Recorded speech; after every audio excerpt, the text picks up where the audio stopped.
Mais vous parlez du permis de construire. Mais ce qu'il y a dans ce pays aujourd'hui, mais c'est scandaleux. Dans la commune de Mermoz Sacré, j'ai eu à le dire. Ce n'est pas le moment de faire de la politique. Personne ne m'a entendu critiquer le président Macky Sall depuis combien de mois. Mais aujourd'hui, que voulez-vous que je vous dise? Dans un pays comme le Sénégal, quand le président Macky Sall construit le siège de l'APR, sans permis de construire. Monsieur le maire, mais comme, non, permettez-moi s'il vous plaît. Quand le chef de l'État, M. Macky Sall, m'entend, il construit le siège de l'APR, sans permis de construire. Mais que voulez-vous que les autres Sénégalais lambda fassent?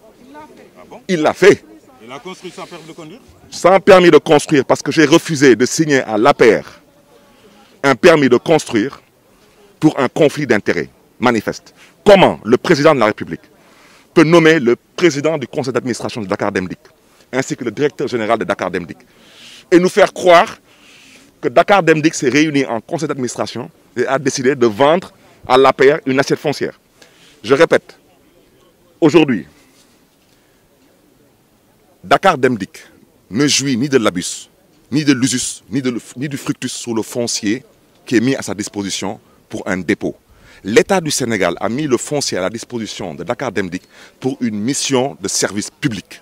Si Dakar Demdik peut vendre son foncier, pendant qu'on y est, l'hôpital principal peut se réunir et dire qu'il y a une façade maritime derrière, ils vont la vendre. Pendant qu'on y est, la RTS peut dire que le parking qui fait face à la place, il est bien placé, ils vont le vendre. Pendant qu'on y est, l'hôpital Abbas Ndao peut en faire de même. Ça veut dire que ce que je veux dire par là, toutes ces structures n'ont jamais acheté leur foncier. Ils ne jouissent ni de l'usus, ni de l'abus, ni du fructus. Tous les notaires du Sénégal m'entendent. Personne n'a le droit, parmi ces sociétés publiques ou parapubliques, de se réunir soi-disant en conseil d'administration et soi-disant arrêter une délibération et dire qu'ils doivent vendre le foncier. Ils ne peuvent pas vendre un foncier qui a été mis à leur disposition gracieusement et gratuitement dans le cadre d'un service public. Mais la RTS, son service, c'est informer le public. Dakar Demdik, c'est de transporter le public. C'est pourquoi on a donné le foncier pour qu'ils puissent garer leur bus. Comment Dakar Demdik, le PCA de Dakar Demdik, c'est qui? Il n'est pas militant de l'APR. C'est qui le DG de Dakar Demdik? Il n'est pas militant de l'APR. Alors eux, ils se réunissent et ils disent qu'ils ont vendu à l'APR à 500 millions une assiette foncière.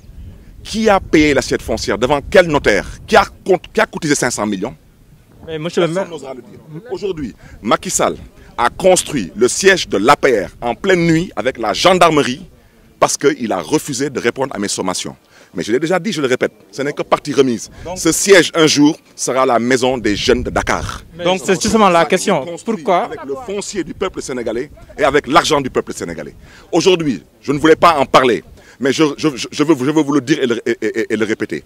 Quand on vit dans une anarchie de cette nature, vous voulez que ça donne quoi? Ça se passe n'importe où et n'importe comment. Et maintenant, regardez, la police est de quel côté? De notre côté ou du côté des gens qui sont ici?